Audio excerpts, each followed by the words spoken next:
Magandang gabi ho mga friend. Ginabi na naman ako. Ngayon pinakagabi ko na siguro ngayon. No, may sama ako kasi pakiramdam ko. Pinilit ko lang mag-vlog. Oo. Maghahanap sila 3J Shop. Saka kayo, maghahanap kayo. Minsan lang nga lang ako mag-vlog. Di pa ako makapag-vlog ng bata. Diba? Kaya malat, diba mga friend? Oh. Malamig kasi. Tubig puro tubig na malamig eh. Ito si, 7 hours ago to. At may 58,325 views Yung paliwanag ni Direktor ng NBI. Matibag. Pakinggan natin Cheryl Cosimo to eh. Oras.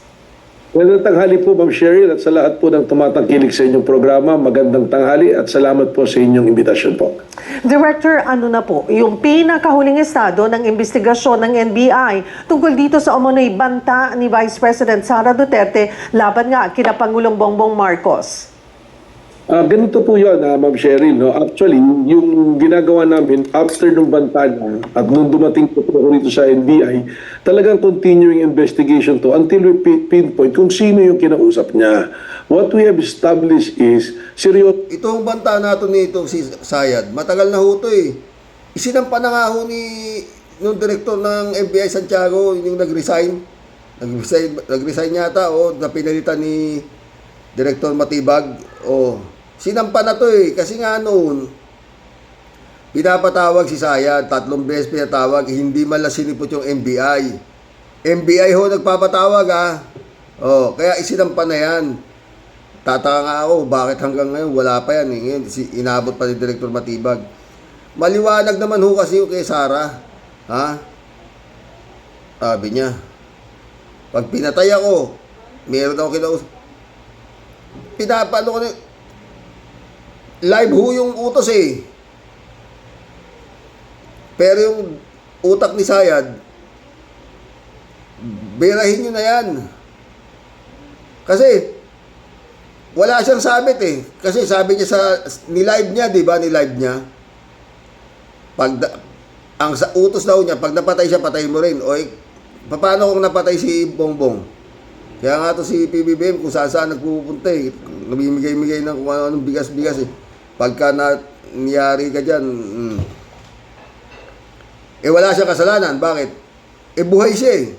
At the same time, baka wala pa siya rito sa bansa. Ba't niyo ako pagbibintangan?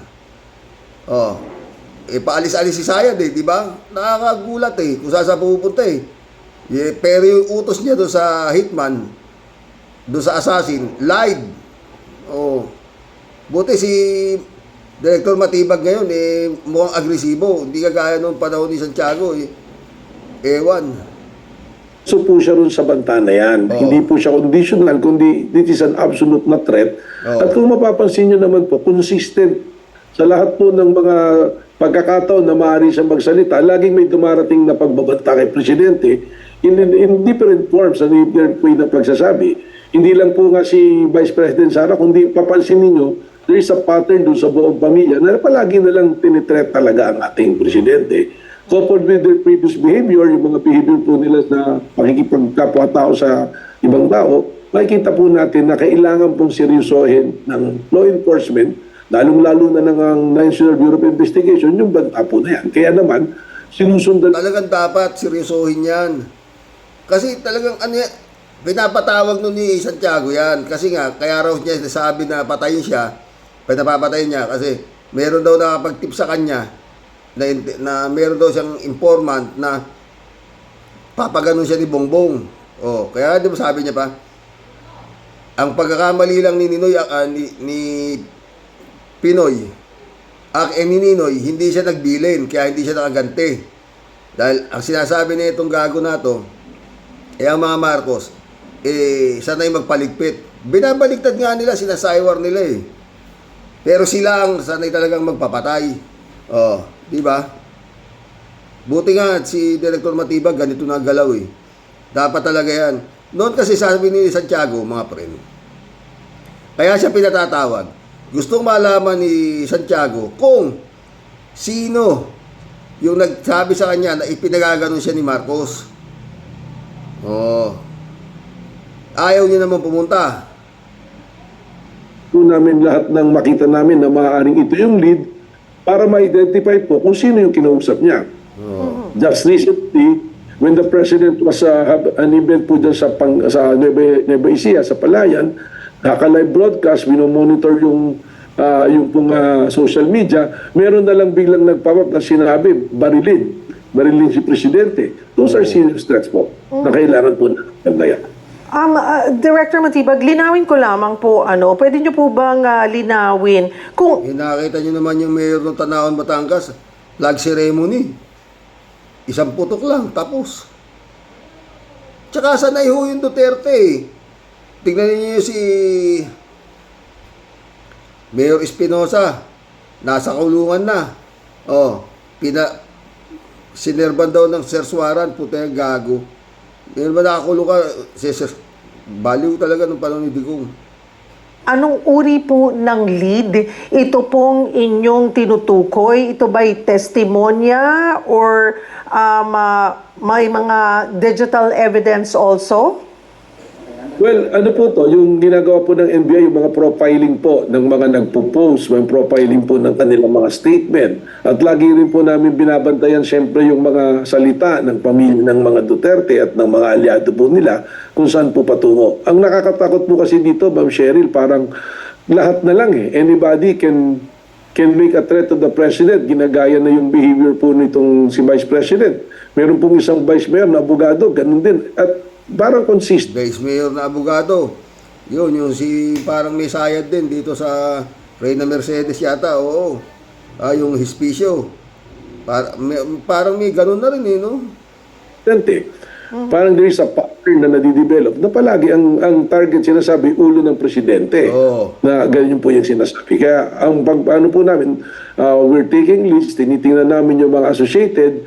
Kung maalala nyo, there is that report that Vice President Sara created her own army. So tinitingnan din po namin yung mga personalities dyan.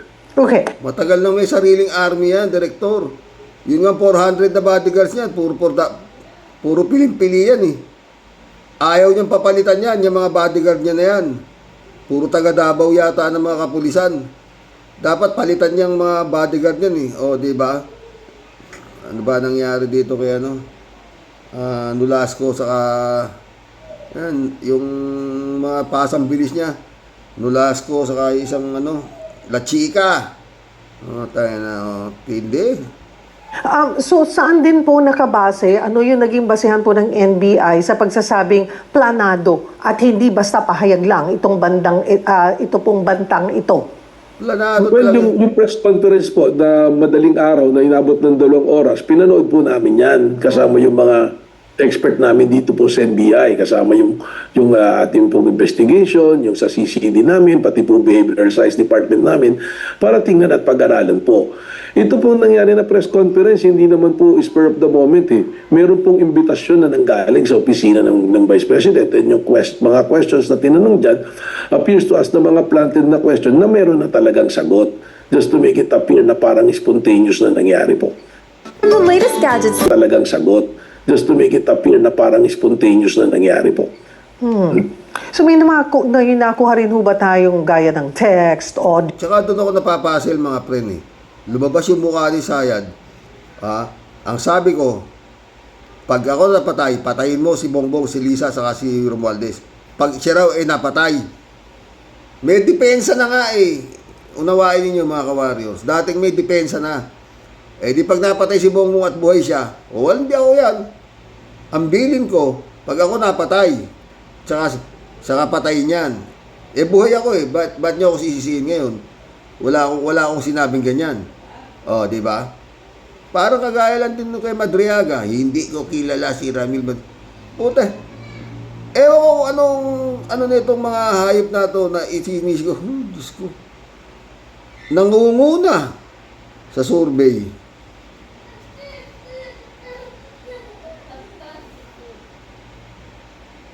O witness na magpapatunay po ng direktang ugnayan sa umano'y plano.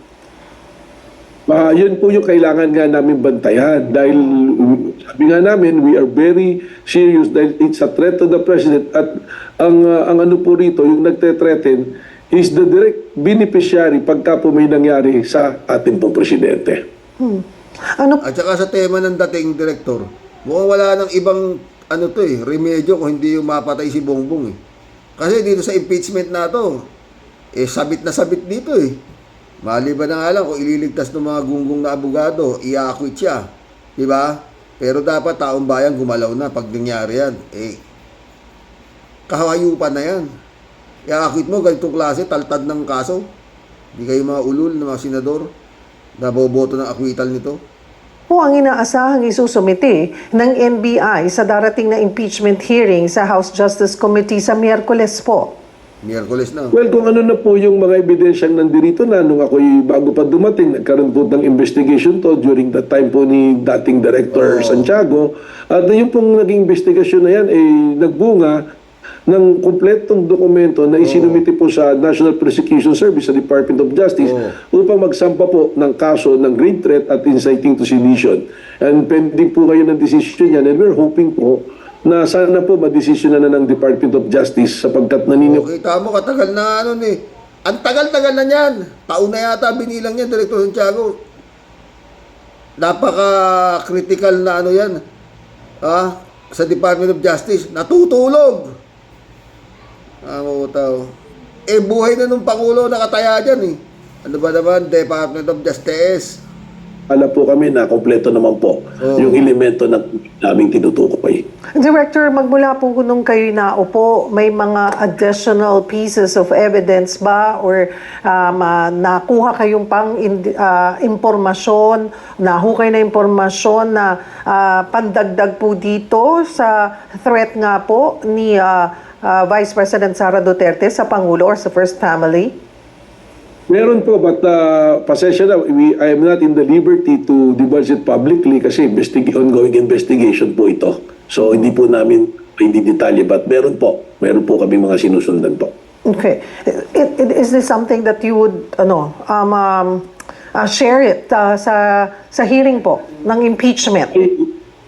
Yung po kasi ganyan, hindi po namin maaari pang ibahagi dahil it's an open case na sinusundan pa po. Pero what we have, yung pong aming mga testimonya na nakuha, maaari na po namin ibahagi po yan. Dahil something po na, alam nyo po, nasa law enforcement tayo, yung intelligence po natin na division, baka po masunog yung ating mga leads at mga sources. Sa halip na matapos natin at makuha natin yung ating gustong mga kunin ay magkaroon po ng maalarma yung ating po mga sinusundan po. But so far doon sa mga karagdagan na kahit hindi nyo po pa pwedeng ilabas sa publiko, may mga iba pang mga pangalan, malalaking pangalan, personalidad na sangkot po dito? Well, pag tinignan po naman namin, ang isang basihan nga namin pagbabasihan dyan, yung behavior po sa public, sa social media. Doon naman din po alabas But we just have to process it very carefully. Yung mga expert po natin dito tumutulong magproseso para alin po yung aming susundan at alin po yung aming hindi susundan. Ano po? Director, may mga hawak na kayo, may mga sinusundan pa kayo, may mga nade-discover pa kayo. Sa puntong ito po ba ay masasabi ninyo na matibay ang hawak na ninyong ebidensya laban po sa bise? Well, dun po sa pinal naming kaso na grave threat saka po yung inciting to sedition, sigurado po kami matibay po yung mga ebidensya na nakuha namin at isinumite po. Yung pa lang naman po yung kaso kasi dito naman po sa atin yung conspiracy to commit murder, hindi naman po actionable pa na case yan unless nagkaroon na ng yung ibang elements na prostrated, attempted, ganun po. Pero yun nga po, sinasabi ko, the threat that was made, hindi po siya conditional. That is an absolute po Absolute po na threat yan Malinaw naman po yun. Director, isama ko na isingit ko na rin po yung mainit na issue rin simula noong Biyernes pa tungkol naman sa pagkakasangkot po ng asawa at anak ni dating Congressman Mike Defensor sa ni-raid na Ito maganda mga friend. establishment. Paano po ninyo tinutugunan yung aligasyon ni Ginang Julie Defensor na ito ay isang political vendetta? Well, yung po yung depensa nila, tingin ko po yung depensa nilang yan, it will not hold the water sa court. Parang kagaya rin yung depensa ni. Mana-mana sila Kagaya rin yung depensa ni Sayad. Pinupolitika lang siya dahil number 1 siya. Dahil malakas siya, presidentiable. Yun ang mga sagot niya. Iisa ang naratiba eh. Po or sa piskalya. Kasi malinaw po yung ebidensya. Dalawang bagay lang po yung itatanong ko kay Julie Defensor at kay Mike Defensor na rin.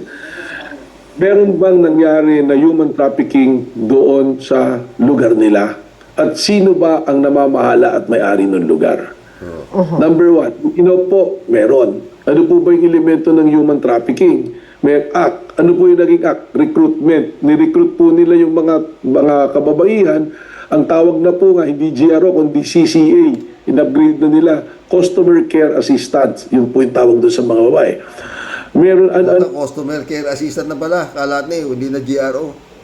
Guest Relation Officer ng Customer Care Assistant ang po. Susunod po doon, yun yung act. Yung means naman. Ano yung means? Sinasabi po ni Mike Defensor, wala namang pilitan dyan eh. Pumapayag naman, ganyan, yun yung aligasyon niya.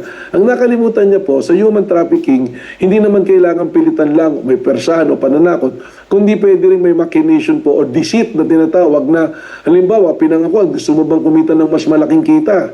Kasi halimbawa, yung CCA, kung CCA ka na regular, 500 pesos a day lang, baka gusto mo kumita ng 20,000 ngayong araw na to.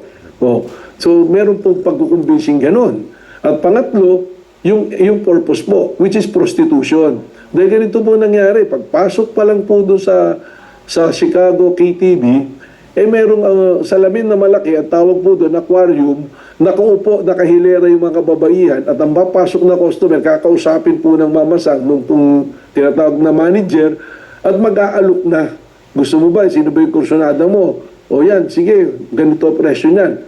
Pagkatapos magkasundo, meron pong secret door. May agdanan, paakyat doon sa Blue Hotel na pinapamahalaan ng Sirin Development Corporation na ang presidente at chairman po ay si Julie Defensor.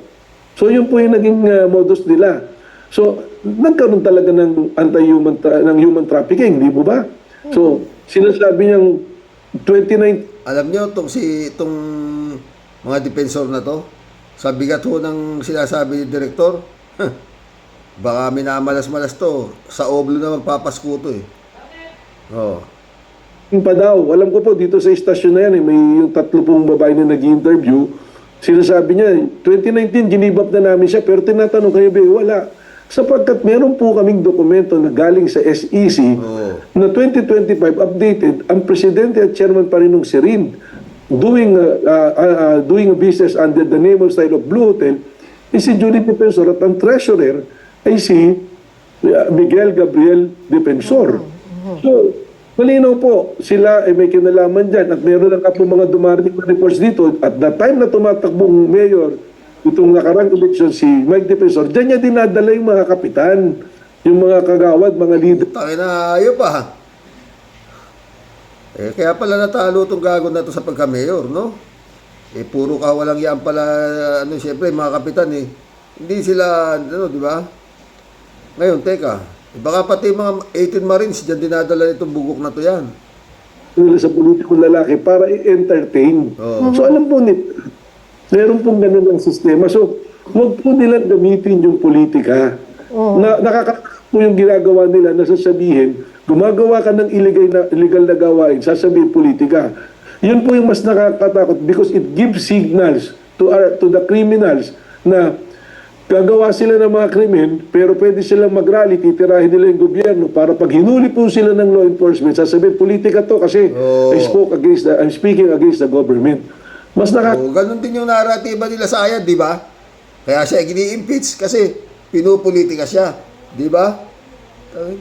Takot po yun. At alam naman si Mike Defensor, pag ngayon nagpapasukan yung mga history lumalabas tuloy, pati sa Paddy's Point, yung mga nahuli na prostitute noon, sinasalo niya. So, may pattern po Huwag po itika. Dahil gumawa ka ng tulay at hindi po ako ang naglagay sa pamilya niya para malagay sa ganyang sitwasyon. Nagnegosyo kayo ng ganyan, ginamit mo yung pamilya mo, ilagay mo dyan ang pangalan nila na may ginagawang illegal, hahabulin po kayo ng batas. Pangalawa, pinofile namin po yung mga 54 rescued na kababaihan.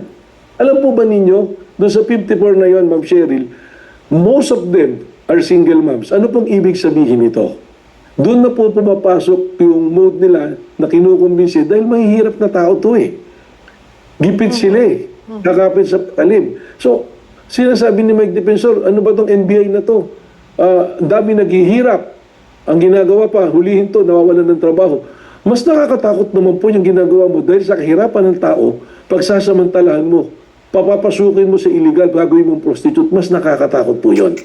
Yun po yata yung mas bantayan natin kaysa yung sasabihin pinupolitika. Siya po, nasa political front ngayon, kritiko siya, pero gumagawa siya ng illegal. Hindi naman po natin siya hinahabol kung legal yung ginagawa niya eh. So sila po yung paliwanag, andyan yung dokumento that is SEC galing, official document. Galing po yung permit po, 2006, galing sa City Hall ng Pasig City, Sirin Development Corporation. Sinong may-ari ng Sirin Development Corporation? President, Chairman, si Julie Defensor, na ito pong mga to, may connection pa nga eh. Kasi yung buong compound, Cliff Point Development Corporation, ang chairman naman ng korporasyon, si Mike Defensor naman. At ang holding company, Pax River Mining, na ang majority owners, eh sila Mike Defensor din. Yung treasurer ng Chicago KTV, na si Del Rosario, eh siya rin po ay shareholder nung Cliff Point Development Corporation. So ano po yung Cliff Point Development Corporation, ang treasurer, interlocking sila eh. Magkano ang kinikita ng Chicago KTV at ng Blue Hotel sa araw-araw? Baka 1 milyon eh. Putang laki, no? Baka 1 milyon daw kinikita araw-araw. Eh, ba't daw 54 babae mo? Ha? Tuloy natin, bakit 1 milyon kinikita isang araw, ha? Ibig nyo, naging joke nga eh. Yung isang Cropec, isang platitong Cropec, 700 pesos. So, milyon yung kinikita nito. Tangin naman, takin mo yung mga pre. Isang platitong Cropec, 700. Kasi nga ho yung nakita yung itsura nung KTV na sinasabi, eh talagang ang pumupunta lang ho sa mga ganyang klaseng kasosyal, kaanong establishmento na talagang yun yung mga taong hindi ho mahalaga sa kanila pera. 700 sa platitong Cropec. Oh. Karamihan na pupunta dyan, mga sabungero, mga big time sabungero, mga big time gambler. Kasi nga, walang kwenta pera sa mga yan eh. Oh, yun ho yan. Tsaka yung mga magnanakaw na politiko. Oh, di ba? Nakita nyo naman yung mga atag ito, yung mga nepo babies, di ba? Kung magbayad ng bill sa restaurant, anak ng patay. Yan ho yan. Yan ho yung lugar nito si Mike Diferensya.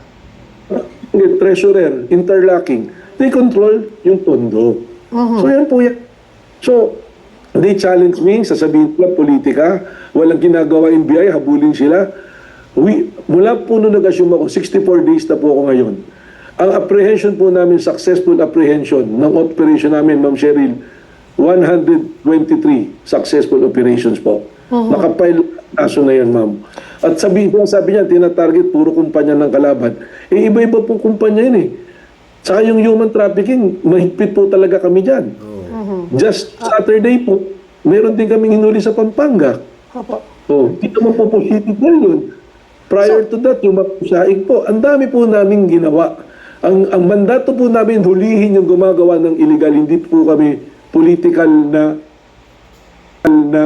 ahensya. Director Matibag, kailan nyo po sinimulan yung investigasyon on this? Saan nanggaling at kailan yung lead na nakuha about this Chicago KTV? Well, ma'am, halos 1 buwan po namin ginawa yung surveillance nito. Meron po kami mga asset na pinapadala to investigate. That is how we do yung trabaho po namin. Ito namang kaso.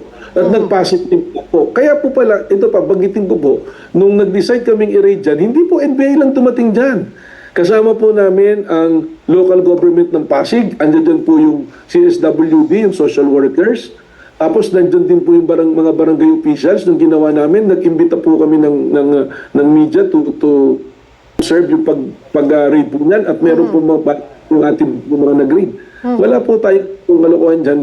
Kaya lang napakahirap naman kung ang depensa magsasabihin politika at kung daw meron na personal kay Mike Defensor, wala po ang personal. Katunayan, magkakilala po kami. Opo. Kaya lang, Yeah. Kung po ako dun sa law enforcement, I will make sure na gagawin ko po yung mandato na binigay po sa akin ng batas. Director Matipag, sabi nyo nga po, this Chicago KTV, may aquarium yan pagpasok nyo, tapos may secret door going to Serene. So Blue Hotel po. Yeah, opo, si Rin po pamalis doon. Si Rin doing business under the name and style of Blue Hotel. Okay. Ang Serene ang nagmamanage sa Blue Hotel. Kita rin po yun, yung Blue Hotel tsaka si Rin, isa lang, ang gamit niya lang na brand, kumbaga yung si Rin, yung po yung registered corporation niya sa SEC. Aha. Pero yung brand, yung Blue. Aha. Tapos para lang po klaro, so Blue Hotel, pero yung Chicago ay kanila rin. Siya. At ginawa po naman nila, may lease agreement sila. Si Rin po, ibig sabihin, yung first and second floor diyan ay si Rin po. Ang ginawa po nila, Basta maliwanag mga boss, mahihirapan lumusot to. Ito mga boss, oh. Ang palusot ni Mike Defensor ay nag-divest na raw siya at ang kanyang pamilya sa negosyo nilang bembangan. Pero teka, ayon sa mga record sa SEC at dokumento, kayo pa rin ang nakapangalan. At ito pa ang nakapagtataka. Sabi ni Mike Defensor na sarado na ang hotel. Pero bakit may mga nahuli pa na naka-check-in nung niraid ito ng NBI? Divested ba talaga o palusot lang para makaiwas sa pananagutan? Masyadong maraming butas. Kung makatira kayo sa gobyerno, akala mo ang lilinis nyo, pero may mga tinatago pala kayong baho, bembang pamor. Ang palusot ni Mike Defensor. Paktay sa Mike Defensor, ha? Nemesis, shout out. More power to you. More power sa YouTube channel mo, Sir Rox. Okay lang. Salamat. Kalat ni Baya, shout out, ha? Mala talaga ako, mga boss. Good evening, Kasani. God bless your family. God bless Kalat niya. Michelle Edwin Mike, shout out, my friend. Marilo Pabian, shout out. Good night po tayo sa mga ka-warriors.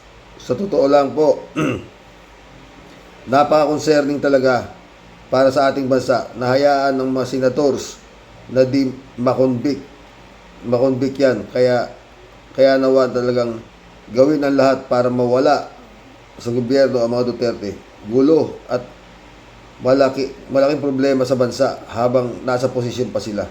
We can imagine na pinakahimay-himay ng House of Representatives para lang makasunod sa rules ginawa ng Supreme Court, tapos makikita natin sa Senado nababaliwalain lang nila mahalagang desisyon na natapusin ang pambababoy sa batas ng pamilyang yan. Totoo, sabi ko yun nga yung sinasabi ko, di ba, na parang pinalabas itong mga gunggong na senador na to na mag-a-acquit dyan, inutil kayo dyan sa House of Representatives. Malo ulit, oh. Dapat po siguro maghanda tayong taong bayan in case maging pasaway ang mga senador para mawala na sa posisyon si Sara. O, di ba? Pati ang mga senador na tagboboto ng acquittal dyan, putang ina. Dapat yan, ipako sa krus, eh. Glenda Deo, shout out. Bayarang attorney, wala sa ayos. Marilo pa yun ulit, oh. Buti lang may team party. Buti lang may team party tayo. Nakakaaliw pakinggan, pang-alis stress sa mga ganap sa ating bansa. Totoo. Galing niya, di ba? Librado de Dubigo, shout out. Blessed Sunday morning po. Naku, talagang sa kapal ng mukha niyan, hindi yan magsasabi ng totoo. Diyan magaling si Sayad. Totoo. Friend Shervin Sapeda, shout out. Annalisa Apolinar, Christian Sen, July 7, Alcantara, shout out sa inyo mga friend, ha? Ni Friend Shervin, no? Oy, Friend Shervin, salamat doon sa mga pinapadala mo mga gamot-gamot sa pinapapadala sa akin si Friend Shervin pag sa high blood, mga herbal, eh. Oo, sinusubukan ko, friend, eh, pero wag muna ngayon at talagang Sir Rox, lumalagapak na tumpak pong lahat ang walang kagatul-gatul po, Sir Rox. 1,000% po, sumasang-ayon po ako kay Sir Analis. Mr. Tumpak Llamas, tama po ang paghataw niya Sa pagkakataon po ng kanyang malupit na pagbanat at pang-uumay dito sa mga kampo ng kakampi po ng tropang mga ulupong, wala pong iba kundi ang ating mga magigiting at mga kagalang-galang pong mga congressman at mga Chinatong. Hoy, mga kulukotoy, lalong-lalo na kayo, mga senator, na huling babagsakan ng barahan ng mga hagom na buhaya. Mga madam, mga sir, kung ang mga hiyanin nyo po wala ni katiting at pumunta na pong lahat sa mga talampakan ninyo, parang kalyo sa tigas ng mga pagmumukha nyo, wag nyo po sanang hintayin pa na tuluyang maburaot ang mga matitinong pag-iisip ng mga Pilipino dahil sa maling pagkampi at talamak na talaga sa kaitiman ng mga buto nyo ang gagawin yung pagbasasalba sa puon nyong halimaw. Ang masasabi ko po sa inyo, mga pulpol na utak, mag-isip-isip po kayong mabuti dahil matagal na pong nagmamasid at nag-iintay lang po ang inyong magiging aksyon at desisyon po ninyong lahat dito sa tinatawag nilang impeachment case of the century. Baka sa inyo pong mga inutil na utak at mga kamay, di naman po lahat sila Xerox. Ang panawagan po para lang po doon sa mga naliligaw po ng landas at ang mga utak wala po sa hulog. Kaya mga tsenatong, magsiayos kayo, okay? Baka magkatotoo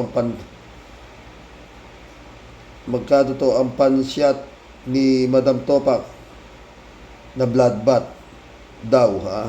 At ito naman pong ating si Muning, naku Xerox, talagang surrender to the max na po ako sa sobra niya pong lembot-lembot at isang lampasot. Pero dahil sa napapaligiran naman po siya ng mga matatabil at sobrang aangas na mga bunganga, para ano pa po ang kanilang mga silbi. Hinahayaan lang po nilang nililibak-libak lang po si Muning. Magagalaw na si Matibag, friend. Asa na po ba talaga yung naglalagablab na tag-init si Rox? Naku, antay-antay tayo, Tia Delica. Di kasi ako makaget over. Mukhang tagkulimlim na ulit ang panahon na naman po ng bagyo, pero wala pa rin po akong maamoy na mababarbecue sa tag-init. Sir Blackjack, Master Pogi ng DILG, mga sir, itatu po natin sa banderang maangas ng mga taga Cavite. Sayang naman po mga pogi points po natin, mga sir. Parang puro olats po katada ng barahan natin, mga sir. Baka pwede naman pong makaramdam ng tunay at naglalagablab na pasabog. Kinakalyo na po ang puwit namin sa pag-iintay, pero puro drawing pa lang po ang wala po talaga kaming maramdamang init. Nung ba talaga pong nangyari, Sir John Lloyd? Ikaw lang? Maghintay-intay tayo. Napanis na po mga laway namin at minumura na sa kaintay. Pero si Mr. Atong Ang mukhang tuluyan na rin pong naglaho sa kalawak. Nako mga sir, parang pagputi po ng uwak, pag itim po ng tagak ang iniintay namin, pero puro lang buta ang pangakong praning. Ewan ko sa inyo, mga leche, mga buisit. Ay, naku, Tia Deli. Taga sa inyo yan Shirley J. Sir, shout out. Yan din ang lagi kong tinatanong Attorney Claire Castro. Ano bang ginagawa ni Sayad? Puro sakit ng ulo, pinaggagawa sa Pilipinas. Totoo yan. Pastor Jun Lagon, my friend, shout out. Amado Galang, shout out. Karox, mahina ang batas sa ating bayan. Hindi ma-enforce ang batas sa konstitusyon. Hawak din kasi ng mga mambabatas ang gobyerno kasi involved din sila sa korupsyon. Hindi naman lahat. Kaya malakas ang loob natatakbo ni Sara sa 2028 dahil baka nakakamada na sa 2028 election na manalo siya sa tulong ng China at ng Comelec Garcia. Kaya sana naman mali. Pero yun nga nararamdaman natin eh. Mary Lebron, shout out ha. David Alin Mendoza, shout out. Blessed Sunday po, Karox, sa mga Warriors. Sana nga po ay kumilos ang taong bayan kapag inakwit ng Senado si Inday Sayad. Sana po ay magkaroon ng EDSA People Power 3 na pumuli at taong bayan ang alisin ng pwesto si Sayad at mga senador nakakampi ni Sayad. Dapat ganoon ang mangyari. 3J po. Sir Rox, tama naman si Ronald Llamas. Hindi lang si Sara ang huhusgahan ng impeachment case ito, kundi pati ang mga congressman, women, at senator. Makikita natin kung sino ang kakampi. Kung sino ang kakampi sa kasamaan. Marami sa kanila kilala na natin, pero sa senador, tignan natin kung magbabago ba sila. Malabo yan, 3J Show. Paniwala ka. 3J Show. Ito si Pulong Duterte. Naghahamon na naman ng barila kay Sentry. Si Pulong ba? Kala ko si Barbie. Kayang-kaya naman yan ni Sentry, kaso di tayo tiwala kay Pulong. Baka may sniper yan. Ay, ano baka? May sniper nga. Iisahan niya si Sentry, ha. Gigil na yan, mga putang inang Duterte na yan. Sa mga Attorney Claire, lahat sila. Huh? 3J Show. Si Kimo naman, nagpapa-under ba yan? O talagang natuluyan ng naging gong dito 2.0? May tendency siyang maging mamamatay to eh. Maging isang Hitler ba, sir? Talagang papatay daw siya. Nahigit pa kay Gong Di kapag naging BP daw siya sa Pilipinas. May gulay. BP pa lang yan. Paano na kung maging presidente? Ang mga DDS nga naman, sa kanila sa pagpatay ng tao ay parang satisfaction ng kanilang ego. Uhaw na uhaw sa dugo ng tao, parang vampira. No? 3J Show ulit to. Nag-advise pa kay Bato na magtago para di mahuli ng batas. Hindi pa dapat dahil ito sa Ethics Committee at tanggalin pa sa pagiging senador for advising a senator unlawful advice. Ito talaga dapat. Proud pa siya sa kanyang kawalang yaan. Ganyan kasi talaga ang mga kampo ng kadiliman. Walang matuwid sa kanila, mga salot ng bayan. 3J Show ulit to. Ang mga DDS talaga, Sir Rox, sala sa init, sala sa lamig. Una, gusto nilang papanagutin daw si Saldico. Bakit daw hindi pauwiin para magkaalaman? Ngayon namang papauwiin na, galit sila dahil bakit daw kikidnapin sa Prague. Hindi daw naaresto, hindi daw na-hold sa border ng Germany at Czech. Advice pa si Harry Roque mag-seek ng asylum. Kaya kayong mga botante na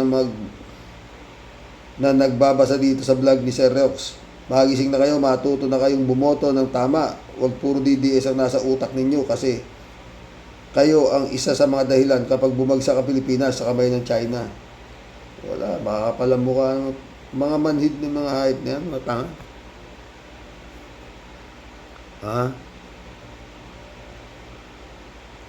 3J Show ulit. Alam mo, Sir Rox, naisip ko.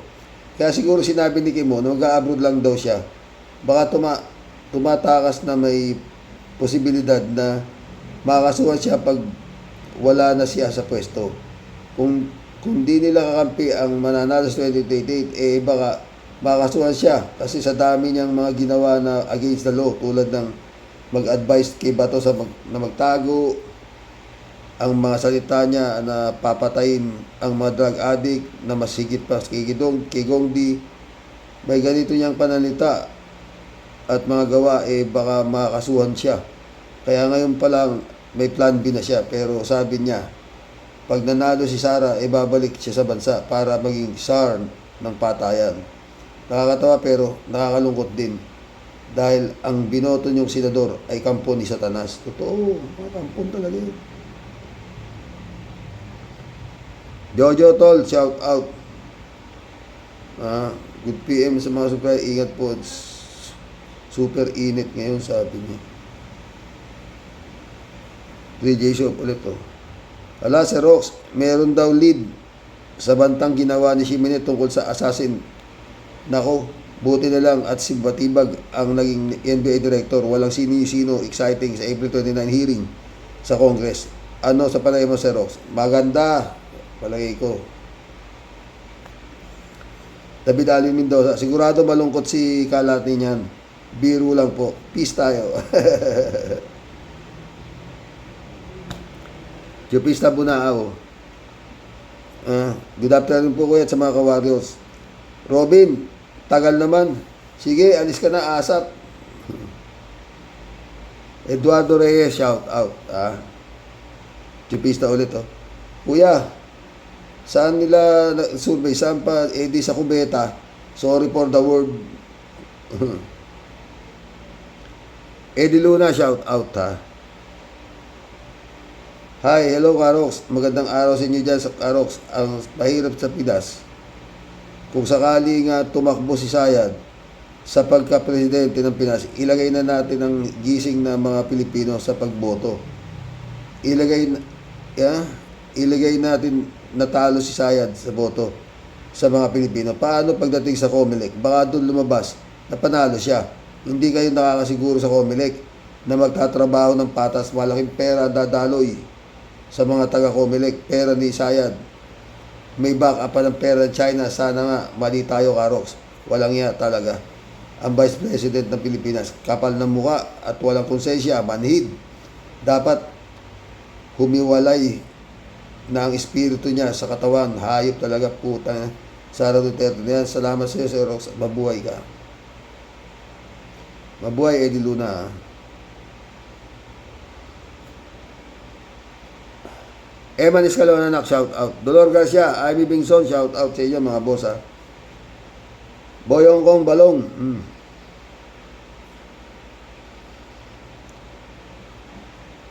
Eddie Luna ulit.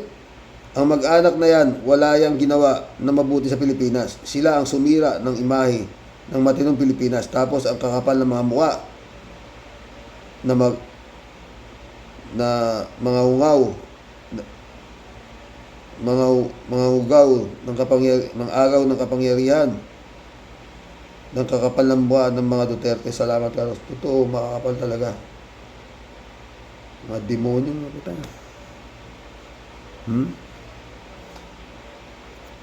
Ayaw.